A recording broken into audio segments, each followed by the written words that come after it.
I'm out with my devil dogs on a Friday after, well, probably Friday evening now, to be honest. It's scorching, which for the UK means 20 degrees Celsius. But it's lovely. Just giving a little stroll around. I'm going to be wild camping and hiking and doing some really big distances in the next couple of days. So I don't want to overdo it with them. I want just to stretch the legs and enjoy the sun. And the same goes for me, to be honest. It's absolutely lovely.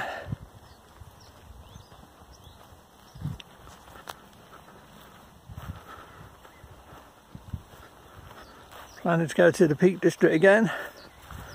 It'll be a Monday. I never go Saturday and Sundays. You just get so many, I don't know what to call it, day trippers or whatever, but they're just confusing, some of them. They get in the way, and a lot of them don't know what they're doing, and then there's cars parked everywhere. So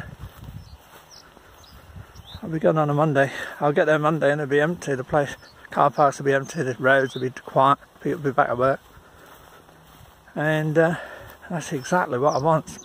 And I do it because of the dogs, because all them people running around, cars everywhere, and chaos on the tracks and the trails. You know, the dogs just get all overexcited and flustered as well. So I'm lucky I can pick my days.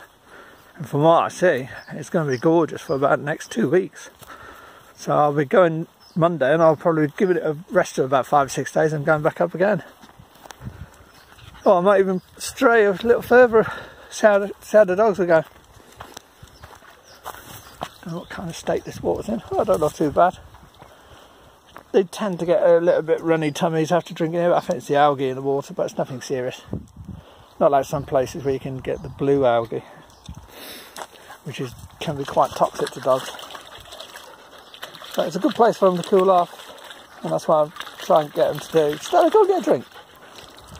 Even if they just paddle for it, they're cooling off, because I used to think dogs were cool from the top down, you know, like the heads and the back and all that. It's not true. Dogs cool off from the tummies and the pads and all that area. Hey, you two, no grass eating, that'll make your tummies runny. Go get a drink. Just some splish splashing in it. Quite low today. Doing well to good.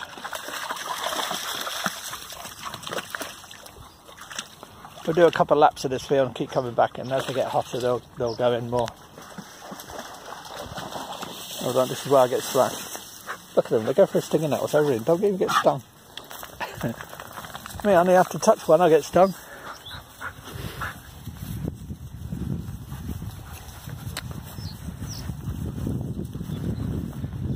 He still runs like I don't know what it is. There's nothing wrong with his hips or anything. I've watched him in the past when he's been running like crazy. He runs perfect. He's still got that puppy bounce, that gait. I'd say he's 11 months, close to 12 now.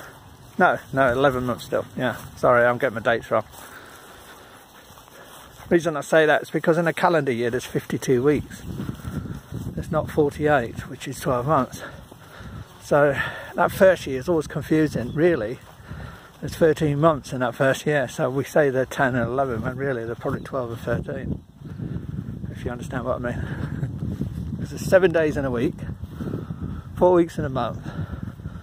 And we don't class them as calendar months, we count them as like our age. Well, we do the same with us, don't we, after a one. I don't want to see that. So yeah, can't believe how the weather's bright. We're going to have a good summer this year. I knew it was going to be good once we start getting the hot weather in spring, in May, April and May. So far I think I've done 4 wild camps, which was 2 in April and 2 in May.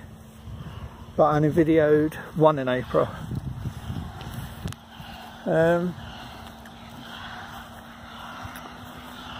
But yeah, if we get a good one this year, and all goes well, touch wood, health wise, for me and the dogs. Can't you take? I don't know what they're eating. Then we can cover a lot of areas. Farmers all cutting the grass. I don't know if they're making it for What they do, they bale it up and make it for feed or something for the cattle.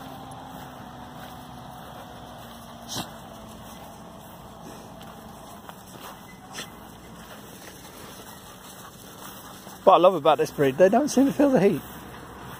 When I used to have German Shepherds, I don't know if it's just the UK ones, but they seem to be weak when it comes to hot weather. They seem to get very easy, not heat stroke, but very close. And yours panicking. But this breed, Belgian Malinois, they thrive in any temperature, I think, unless it's the extremes. Uh-oh, farmers baling it. Oh look, he's putting the plastic sheet in there. Brilliant. Everything's so modern now, isn't it? Gone to the days with a pitchfork and baling it up. Noisy machine though. Very noisy. Don't know if that's early to cut the grass or anything, I don't know. I probably suppose they cut it when it's really dry and it's nice and dry now.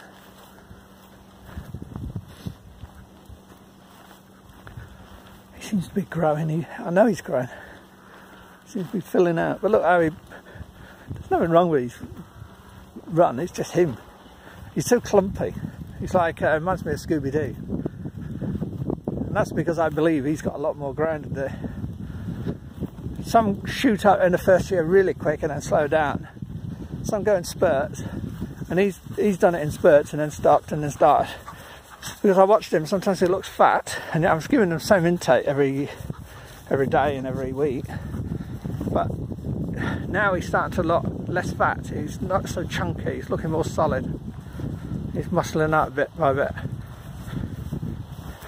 He's cheeky as well. Very cheeky. He's always on the lookout to get his nose into some problems. He knows I'm the boss, but he'll push them borders, and he'll look at it when he pushes the borders. He actually takes a glance at me and looks at me, saying, "Yeah, as if, yeah, I know I am, but I've got to do it." Nice breeze here. There was midges earlier on,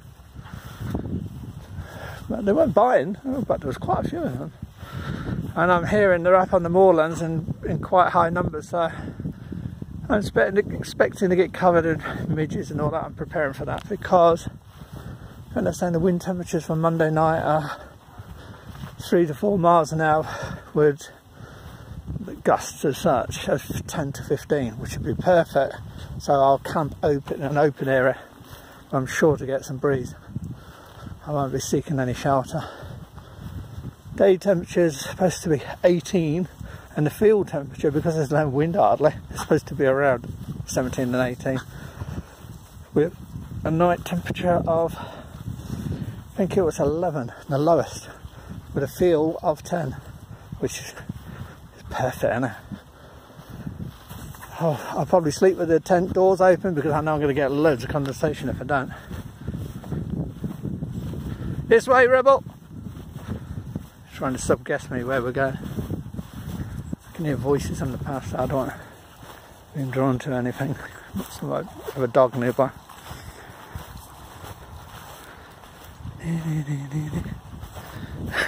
Don't mind me humming away. Hey, leave! Hey, else! Else!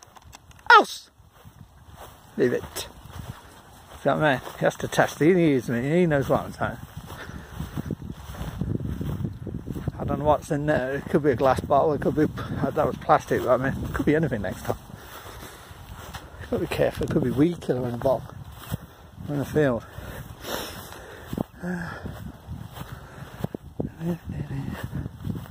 So yeah, just strolling. I don't want to go home because it's so nice out. I'm exiling myself from home. What? Slipped on something. Nothing there, just it's so dry, the grass, it's slippery. Can't wait, it's been 4 weeks since I've been out of Peak District, so feels like an eternity. I've been watching the weather and it's been like humming and ahhing, but I've noticed the gust at times where like something from 35 to 55. So I thought, nah, you know, it's just stupid to go out for the sake of it and kind of push yourself to the standards when you know in probably a week's time it's going to be nice again. So I waited. Done a bit of gardening, which is not known with me, and just been very patient. I waited my time. Main concern is always when you take dogs out on this walk just before you're going to go on a hike, is make sure they don't get injured, because all they need to do is overdo it, get lame or get a limp or a cut or something, and lo and behold, your plans can get ruined in a click of the fingers. So I always make sure they just have gentle walks and not overdo it the couple of days before. So that's what we'll be doing.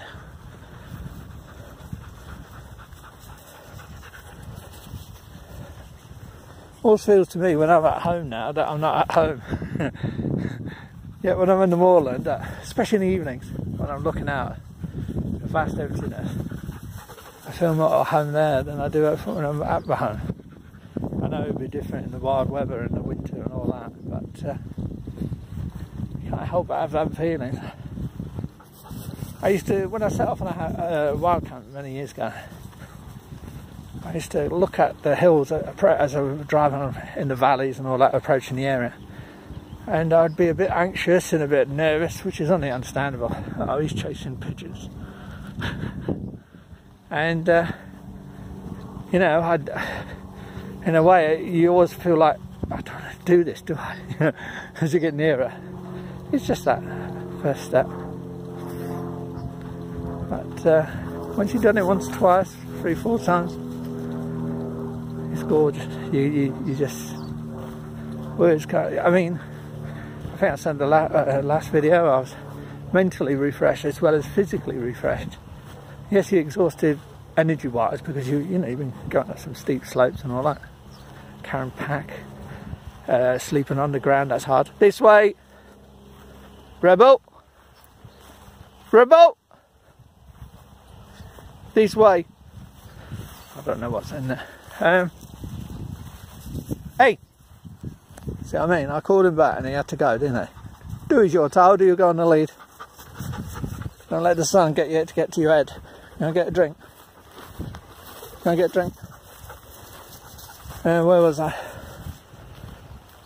Oh yeah, physically refreshed and mentally refreshed. And it's true, I see on a lot of people's videos that when they go for a wild camp, they say how it relieves stress, because we all have stresses.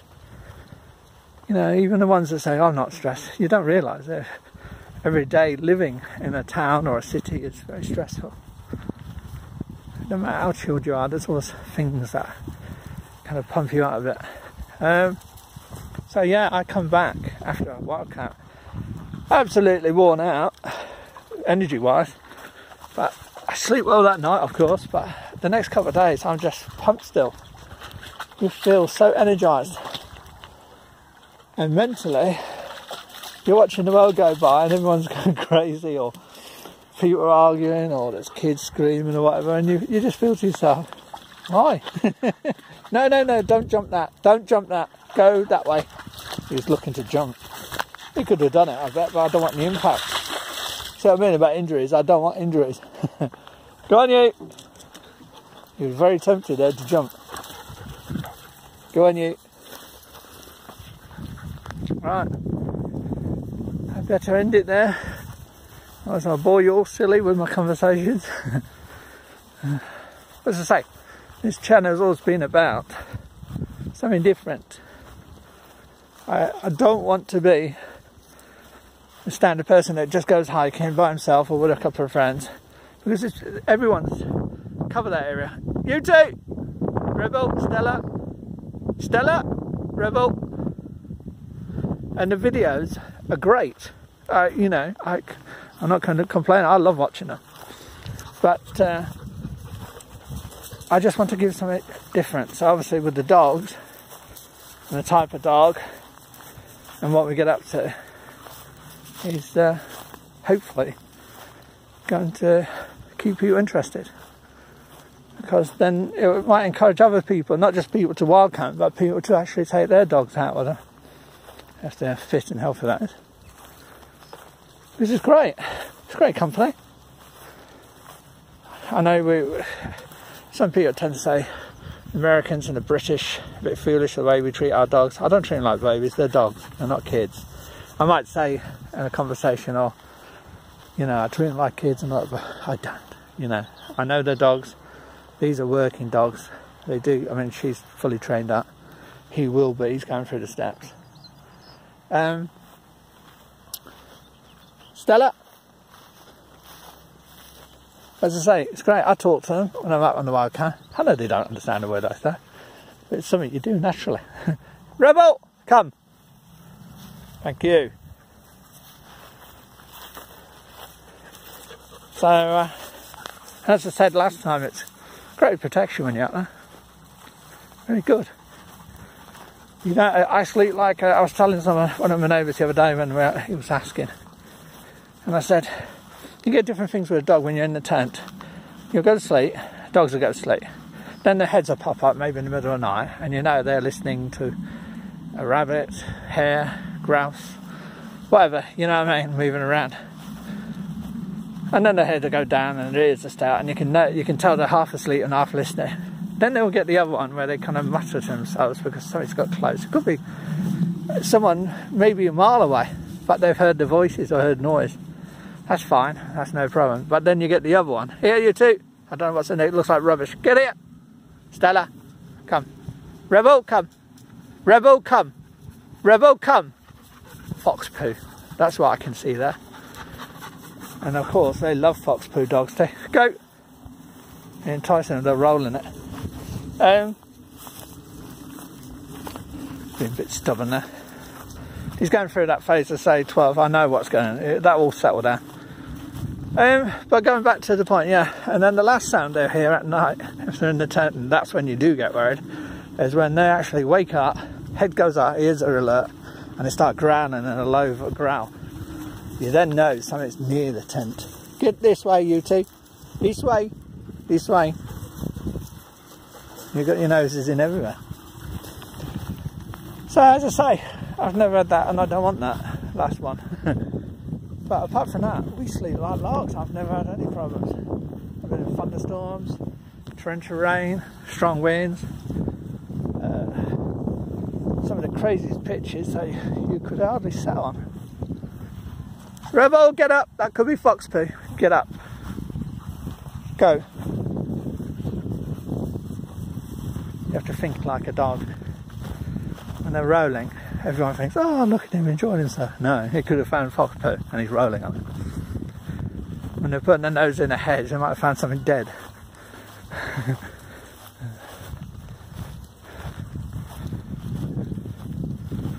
See, like that. It's probably only grass. Go on, you. Or it could be like scent of something, other animal, like a deer, a fox, deer, or anything like that. Yes, I know. Hey, get it. Sit. Yeah, sit. He always knocks his collar off. Sit.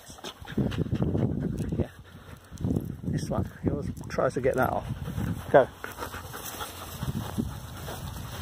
Right. Enough yapping from me. Back to enjoying my quiet, relaxing walk. I'll chat to you later. Or next time. Or whenever. Bye for now.